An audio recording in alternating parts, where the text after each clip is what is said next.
Hi, my name is Brent McDonald, and how many of you have voted today?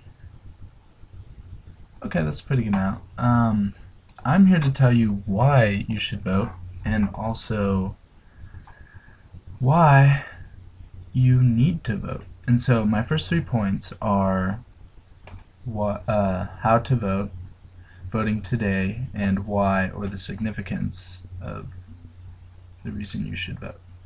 And so my credibility is I've done extensive research online, and I have a few books that I will share as well, and also I am a registered voter. And so, to my first point, how to vote. How to vote, you have to register first. And to register, you have to go online and go to a website, which I have on the handouts that I've made. And the first link shows where brings you to where you can register, and you fill out stuff online, and then they approve it about a day or two later. And so after they approve it, you're a registered voter. You have to find a place to vote. And to find a place to vote, which is very important because you need to vote and you need to find places to vote, you can look online as well. That is also on the handout. Sorry, it's very hard to see. And that will lead you to places around your area where you can vote. And so once you accomplish these things, you can vote, and you will vote. And so to my second point, which is voting today. Voting today has been not as well as we need it to be. Some statistics are in 2008 in the US, only 63% of anyone who can vote actually voted. And so this isn't a very high number, because also out of the entire US, only 58% are actually registered to vote. So that just makes that number even smaller. And then we compare that to the 1950s, where 75% of registered voters voted. So an entire 12% decrease is a huge difference, and we need to understand that voting is important and that we just can't let that slide.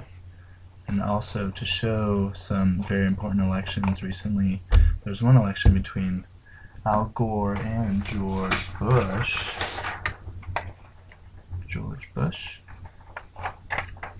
Al Gore.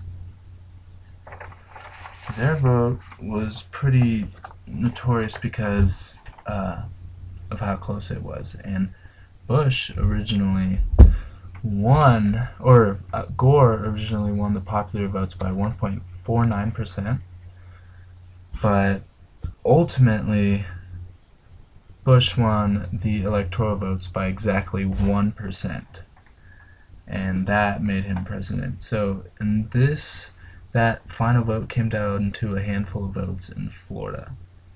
So it's very significant that everyone votes. And that'll lead me into my final point on why you should vote. And why you should vote, I have one book that's called An Introduction to the U.S. Healthcare System. And with the healthcare system being a really, really important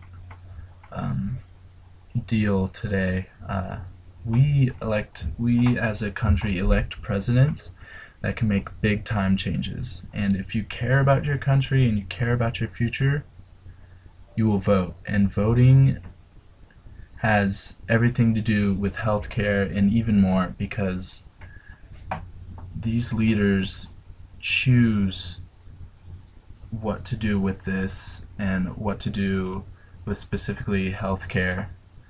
And they can make changes for the better or for the worse. And so by electing leaders that you believe that what they're saying and what they want to change is true, then you want to vote so you can elect that leader, and so you can help us have a better future.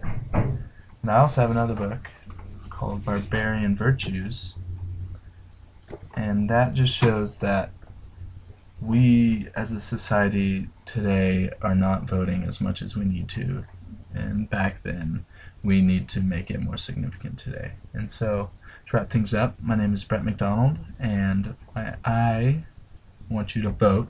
My three main points were how to vote, voting today, and why, or the significance of voting. Thank you, and remember to vote.